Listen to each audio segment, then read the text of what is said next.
की भी करते हैं और भारत के सुप्रीम कोर्ट की तरफ एक बड़ा फैसला आया और सुप्रीम कोर्ट ने तमाम तर अर्जियों और तमाम तर मामलात को देखने के बाद एक डायरेक्टिव जारी किया, एक हुक्मनामा जारी कर दिया है और यह मुल्क की तमाम अदालतों के लिए हुक्मनामा जारी कर दिया गया है। यूएपीए कानून के तहत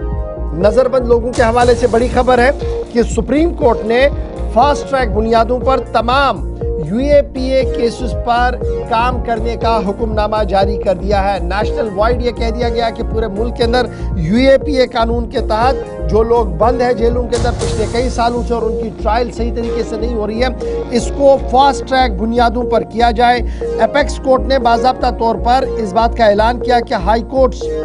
रिव्यू करेंगे तमाम पेंडिंग केसेस के जो यूएपीए के उनके पास है, टेरर लिंक्ड केस के जो मुख्तलिफ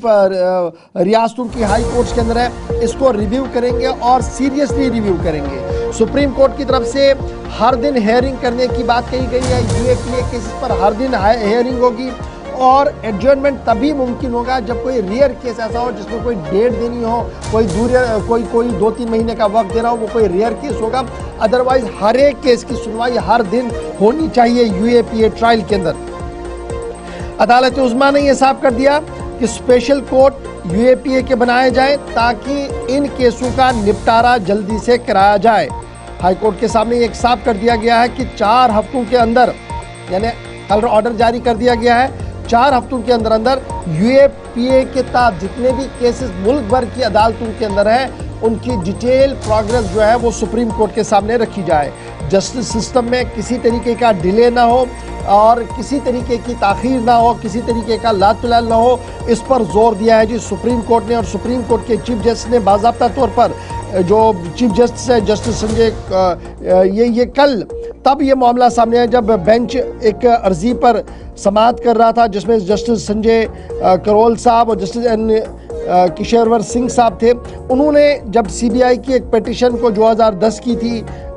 जनेश्वर एक्सप्रेस डिरेलमेंट केस का था, उसमें समाअत के दौरान ये बात कही कि अब हम यह हुक्म देते हैं कि पूरे मुल्क के अंदर यूएपीए कानून के तहत जितने भी केसेस हैं वो तेज़ी के साथ आगे बढ़े, हर दिन उस पर समाअत हो, सुप्रीम कोर्ट तक आने की उनको गुंजाइश ही ना बचे। इस तरीके का अदल और इंसाफ रियासतों के अंदर हो, रियासतें जो अदलिया चला रही हैं, जो रियासतों के अंदर जो निज़ाम चल रहा है हाई कोर्ट्स के अंदर, वहाँ पर यह हुक्मनामा जारी कर दिया गया और 1 महीने के अंदर यानी with in the 4 weeks of the time detail report जो होगी तमाम यूएपीए केसेस की, कितने केसेस उनके अदालत में थे, कितनों पर समाअत हुई, कितनों पे क्या हुआ, ये डिटेल प्रोग्रेस रिपोर्ट जो है ये सुप्रीम कोर्ट को भी सौंपनी होगी। ये एक अहम तरीन बात है।